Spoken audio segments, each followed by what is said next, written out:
Hello friends, आप लोग कैसे हैं। आज हम लोग high school NCERT class 10 high school जो हमारा क्लास 10 है एनसीईआरटी पैटर्न पर आधारित समांतर श्रेणी के बारे में सीखेंगे, अध्ययन करेंगे, उसके बारे में कुछ समझेंगे और उसके बाद आपको एक्सरसाइज करवाई जाएगी। दोस्तों यहाँ पे देखिए, ये समांतर श्रेणी है। समांतर श्रेणी हमारी क्या होती है, इसकी डिफिनेशन देख लीजिए कि जो हमारी समांतर श्रेणी होती है अर्थमेटिक प्रोग्रेशन, उसको हम क्या कहते हैं, एपी कहते हैं। शॉर्टकट में उसको एपी कहते हैं, समांतर श्रेणी को। ये हमारी समांतर श्रेणी, समांतर श्रेणी, समांतर श्रेणी की परिभाषा हमने लिख दिया है। इसमें क्या है कि एक समांतर श्रेणी ऐसी संख्याओं की, एक समांतर श्रेणी संख्याओं की एक ऐसी सूची है। मतलब संख्याओं की एक प्रकार की सूची होती है। समांतर श्रेणी क्या है, संख्याओं की एक प्रकार की सूची होती है जिससे प्रत्येक, जिसमें जिसमें यहाँ पे जिसमें होना चाहिए, सॉरी, जिसमें प्रत्येक पद, प्रत्येक प्रत्येक अपने पद में एक निश्चित संख्या जोड़ने पर प्राप्त होता है। कह रहे हैं कि एक समांतर श्रेणी संख्याओं की एक प्रकार की सूची है जिसमें प्रत्येक अपने पद में एक निश्चित संख्या जोड़ने पे क्या होता है, वो प्राप्त होता है। और वो संख्या जो जोड़ी जाती है उस संख्या को हम क्या कहते हैं, सर्वांतर संख्या कहते हैं, सर्वांतर कहते हैं। और सर्वांतर को किससे लिखते हैं, डी से लिखते हैं, क्योंकि इसका मतलब होता है डिफरेंस। इसको सिंबल दे दिया जाता है कि सर्वांतर का आशय क्या है, सर्वांतर किसे कहते हैं। तो सर्वांतर क्या है, सर्वांतर का मतलब है दो संख्याओं के बीच का जो अंतर है। जो निश्चित संख्या जोड़ी जाएगी तो अगली भी संख्या में वही संख्या जोड़ी जाएगी, इसलिए वो क्या है, हमारी निश्चित संख्या है। तो उस निश्चित संख्या को क्या कहते हैं, हम सर्वांतर कहते हैं। और इसको किससे डिनोट करते हैं, डी से डिनोट करते हैं। जैसे एज एग्जाम्पल ले लीजिए, एग्जाम्पल हमारा क्या हो जाता है, एग्जाम्पल है मान लीजिए 2 4 6 8 10 ऐसे लिखा हुआ है। तो इस स्थिति में हमारा क्या हो जाएगा, ये हमारा प्रथम पद है। हाँ, यहाँ पे एक बात और है कि पहले पद को छोड़ करके अन्य जितने भी पद होंगे उस पद में एक निश्चित संख्या अगर जोड़ दी जाएगी तो उससे जो भी सूची तैयार होगी, जो भी हमारी सूची तैयार होती है वो पूरी सूची ही क्या कहलाती है, जैसे एक प्रकार की ये सूची है। इसमें हम देख रहे हैं कि 2 में अगर 2 जोड़ दिया जाए तो क्या प्राप्त हो जाएगा, 4। और 4 में फिर 2 जोड़ दिया जाए तो क्या प्राप्त हो जाएगा, 6। 6 में फिर 2 जोड़ दिया जाए तो क्या प्राप्त हो जाएगा, 8। इस तरह से एक निश्चित संख्या हमारी क्या है, 2 है। एक निश्चित संख्या ये हमारी 2 है। तो इस 2 को हम क्या कहेंगे, 2 हमारा क्या बन जाता है, सर्वांतर बन जाता है। 2 हमारा सर्वांतर बन जाता है। तो ये सर्वांतर क्या है, एक निश्चित संख्या है जो प्रत्येक दो संख्याओं के बीच क्या होता है, उभयनिष्ठ होता है। प्रत्येक दो संख्याओं के बीच में वो निश्चित होता है। तो ये हमारा डिफरेंस है। इसका डिफरेंस कितना हो रहा है, 2 हो रहा है।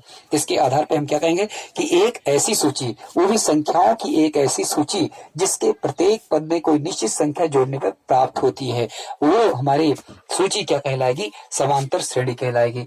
तो ये हमारी समांतर श्रेणी हो जाएगी। और इसमें जोड़ी जाने वाली जो निश्चित संख्या होगी वो क्या हो जाएगा, सर्वांतर। जो निश्चित संख्या होगी उसको हम सर्वांतर कहेंगे। सर्वांतर को डी से डिनोट करेंगे। इस तरह और भी हम एग्जाम्पल ले सकते हैं। जैसे मान लीजिए 1 2 3 4 5 6 ऐसे करके लिखा है। इसमें 1 जोड़ने पर 2 प्राप्त होगा, 2 में 1 जोड़ने पर 3 प्राप्त होगा, 3 में 1 जोड़ने पर 4 होगा, 4 में 1 जोड़ने पर 5 होगा। इस तरह से ही हमारी श्रेणियां प्राप्त होगी। तो इसके आधार पर अगर हम इसका व्यापक पद लिखना चाहें,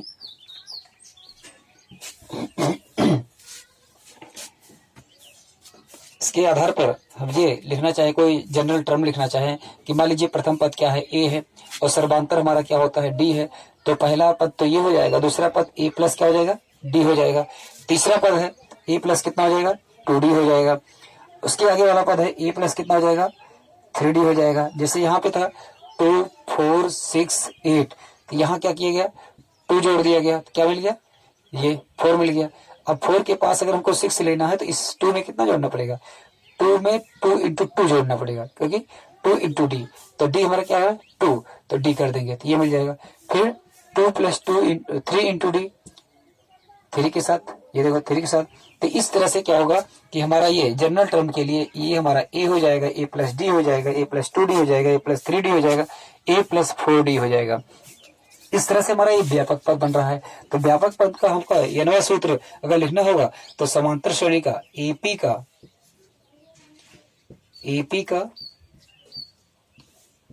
यनवा पद, एपी का यनवा पद क्या हो जाएगा, a plus n minus 1 into d. ये n क्या है? पदों की संख्या। अगर n पद इसमें उपस्थित है तो यहाँ क्या हो जाएगा? a plus n minus 1 into D, जहां n इक्वल टू 0, 1, 2, 3 एंड डेट्स 1। अगर यहाँ 0 रखा जाएगा, नहीं 0 नहीं, 1 से स्टार्ट करते हैं। इसमें क्या हो जाएगा? 1, 2, 3, 4 डॉट। यहाँ 1 रखते हैं तो 1 माइनस 1 शून्य हो जाएगा, तो ये पहला पद मिल जाएगा।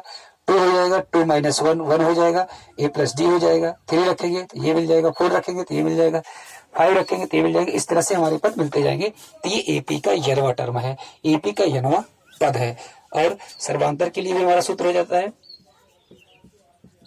सार्वांतर। मान लीजिए किसी श्रेणी का सार्वांतर निकालना है तो सार्वांतर डी बराबर हो जाएगा दूसरा पद, इसको ऊपर लिखते हैं,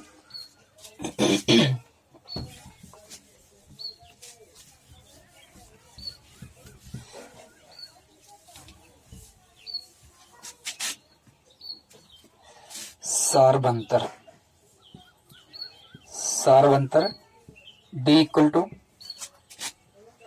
दूसरा पद माइनस पहला पद।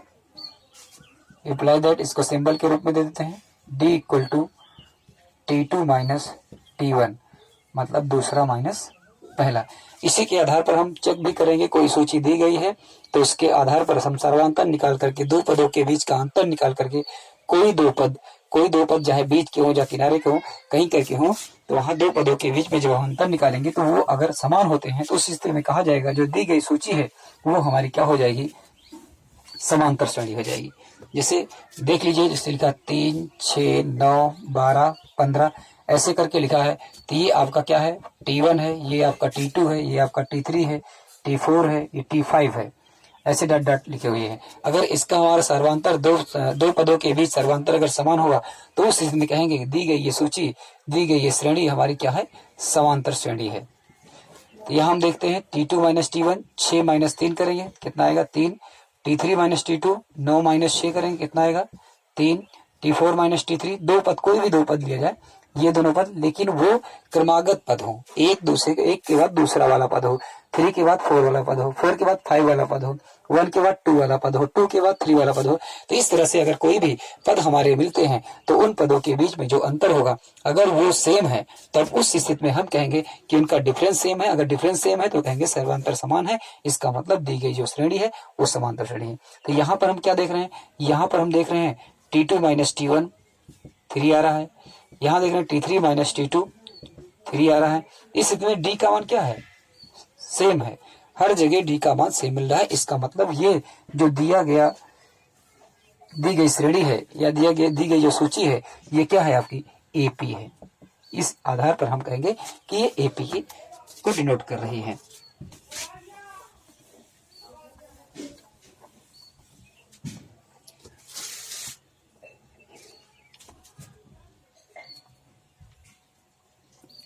तो आज दोस्तों बस इतना ही। कल से हम लोग एक्सरसाइज पर काम करेंगे और आप लोग अच्छे से पढ़िए, घर में रहिए, सुरक्षित रहिए। थैंक यू, धन्यवाद।